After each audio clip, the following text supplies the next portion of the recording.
Term you're talking about is toxic. It gets thrown around a lot, but what does it actually mean? And what's it like when the toxic person is a family member? This morning, we are exploring toxic behavior, how to manage it, if it's part of your life, if it's in your family. To help us navigate, we've asked the help of registered psychologist, Dr. Natasha Williams. She's here in studio with us this morning. Good morning to you. Oh, thank you. So this is a term that we hear quite a bit. You know, that person is so toxic, this person, this family member. Right. So let's start with a definition. What is the definition? How do you define that behavior? Right. So toxic behavior usually are the actions of another person that unduly cause harm to that other person. Now, we have to also look at what harm means. So we talk about harm, it could be physical harm, but it could also be emotional harm, and it could also be mental harm. At the end of the day, it's a lot of negative energy, and you don't really care about the other person's feelings or emotions. I want to ask you about that. So the toxic person may not know they're toxic. They don't recognize that? That's right. That's absolutely true. Because a lot of times they're so self-centered, unfortunately, they're more worried about their own selves versus, you know, the well-being of somebody else. And the impact that their actions have, or their words on somebody else. So how do you know if somebody is truly toxic, or if it's just an environment where you're just butting heads? Yeah, so the difference with the butting heads piece is that usually you can have a conflict with somebody, but you could still respect them and respect that you have differences of opinion. So even though you're doing that, you can still have a mutual respect and what we call a mutual reciprocity in that relationship. Usually when somebody is toxic, they really don't care about the other person. They just want to have their own needs met at all costs. Okay, so what are you supposed to do? Like, what kind of mechanisms can you put in place to deal with somebody who's toxic? So the first thing you want to look at is your expectations, and now especially with family members, because a lot of times we have expectations of our family, of our parents, of our siblings. They're supposed to be, you know, good people. They're supposed to look out for our best interests.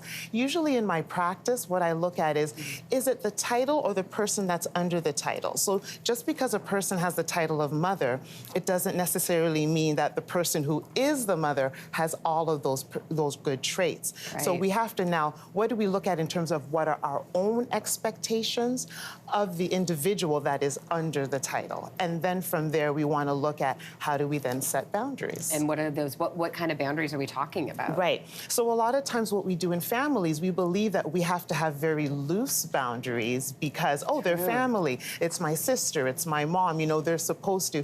But boundaries are supposed to be set for us to protect ourselves and our own health and well-being, which means we have the power to now define how we engage with that person, regardless of if they're our parent or sibling.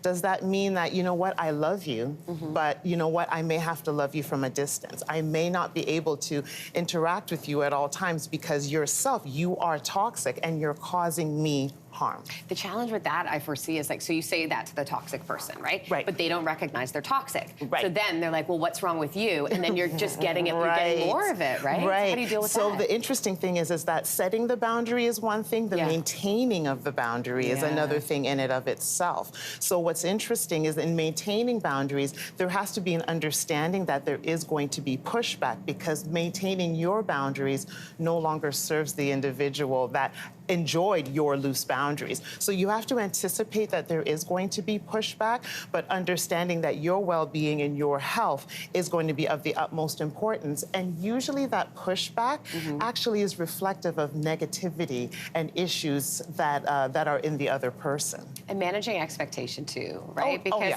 at the end of the day, I mean, if that person's not going to change, you almost have to accept. And I feel like that is a big mountain to climb for a lot of people. Thinking, okay, I thought I really, really want a relationship with my mom. I've tried for years and years. This is not me. I'm just giving an example. I love my mom. But let's say, or a friend or whatever it is. Right. And just saying, okay, well, is that the death of the friendship? Or am I going to have to accept the fact that it's never going to be what I want it to be?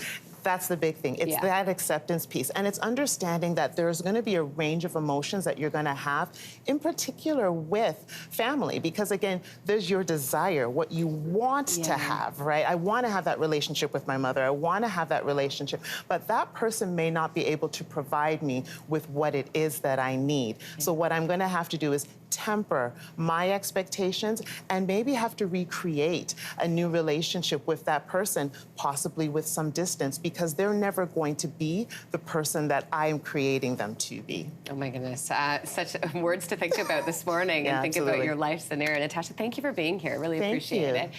Hey, thanks for watching. If you liked this, be sure to subscribe here, or you can check out more Your Morning videos right here.